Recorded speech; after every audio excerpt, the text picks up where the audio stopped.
Can a codependent relationship be fixed? Well, in this video, I'm going to show you 3 ways you can actually fix a codependent relationship. But first, my name is Michelle Ferris. I'm a licensed marriage and family therapist, and I love helping people learn how to trust themselves and create relationships that work. And be sure to hit the subscribe button so you can be a part of my channel. I would love that. So the first thing you need to do is you need to create a healthy balance. Because part of what happens in codependent relationships is they become one-sided, where we're doing all the heavy lifting, we're doing all the giving, we're doing all the helping and supporting, and we don't get much back if we're codependent, because our whole focus is to be part of somebody else's life, but we kind of lose track of our own. So the goal in recovery is to, instead of being so dependent on one person, you're going to actually redirect some of that energy onto healthier things. So one way to do that is to start looking at where you can develop other friendships, other relationships that are supportive. Because if you only focus on that one person, whether that's your mate, your parent, your child, a friend, it really creates an unhealthy dependency, which is hallmark for codependent relationships.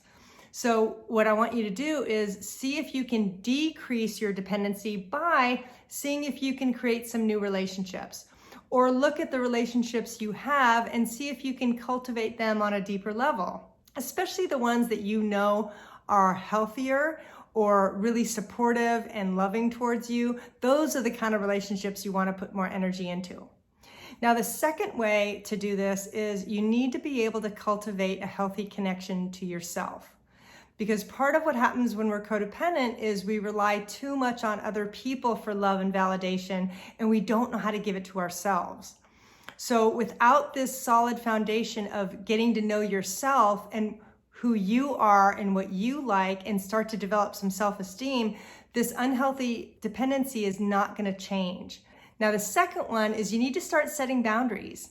And I know this can be hard. I know you might be thinking, well, if I set a boundary, what if they get mad at me? Or what if they think I'm selfish?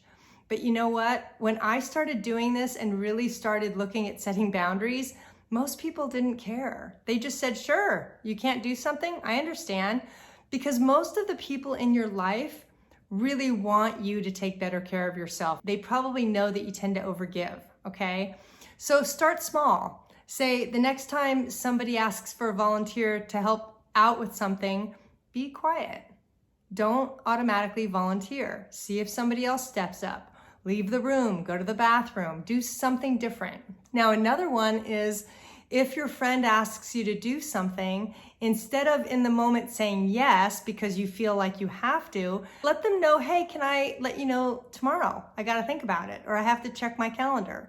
Because that may give you enough of a pause to really think about whether or not you actually want to do that favor for them.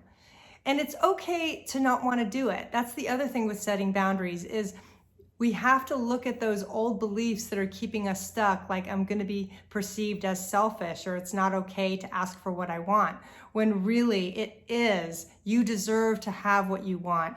And when you start to set boundaries, that's going to start to heal your codependent relationship. Okay? The third one I want you to do is start asking for what you need. And in order to do that, you have to actually know what you need. So spend some time with yourself. What is it that's important to you? What are some things that you feel like you can't ask for in your relationship, but you really want?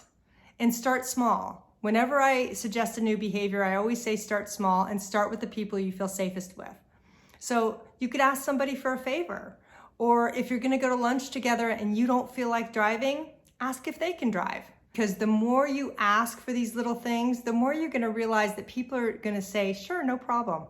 Most of the time, people actually want to give back to you. But when we're codependent, we really don't see that. We're so focused on giving, giving, giving because that's your heart and that's generous, and I love that about you. Without that healthy balance of asking for what I need or what I would like, that codependent pattern of overgiving is never going to change.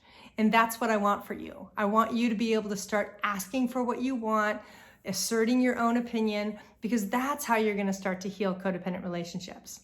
Now, the last thing I'm going to say is If you find that you're doing these 3 things and the relationship gets worse, that's not necessarily a bad sign. But what it is it's a reality check. Maybe this relationship isn't that healthy for me, and maybe I need to distance myself. Doesn't mean you have to leave the person or have a confrontation. It just might mean that you might need to look at your expectations and look at ways that you need to take better care of yourself because they're not responding well to you getting healthier emotionally. And not everybody does, okay? So the 3 things you can do is create a balance, start setting boundaries, and start getting to know yourself and asking for what you need, because those are the 3 things that can fix a codependent relationship. Now, I also have some codependent prompts on self-care and boundaries that is going to be perfect for you, and I'm going to leave it in the description of this post. So be sure to click on that. I would love to see you as part of my community there too. All right, thanks so much. Bye.